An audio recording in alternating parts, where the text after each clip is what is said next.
In this video, I'm going to show you how to change your font style on your iPhone.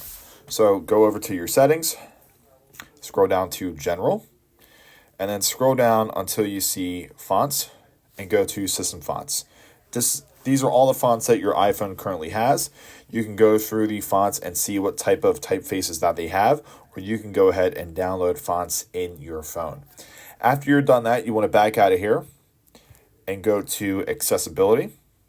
Scroll down until you see Keyboards and Typing, and go ahead and go to Hover Typing at the top and go ahead and turn that on. Then from this point, your hover typing is enabled and you can go down to Font. And here you'll be able to see all of the different fonts that your iPhone has. So I'm just going to choose this one here, I guess. So from this point, you can close this out and go to a text message thread. I'm just going to choose this one here.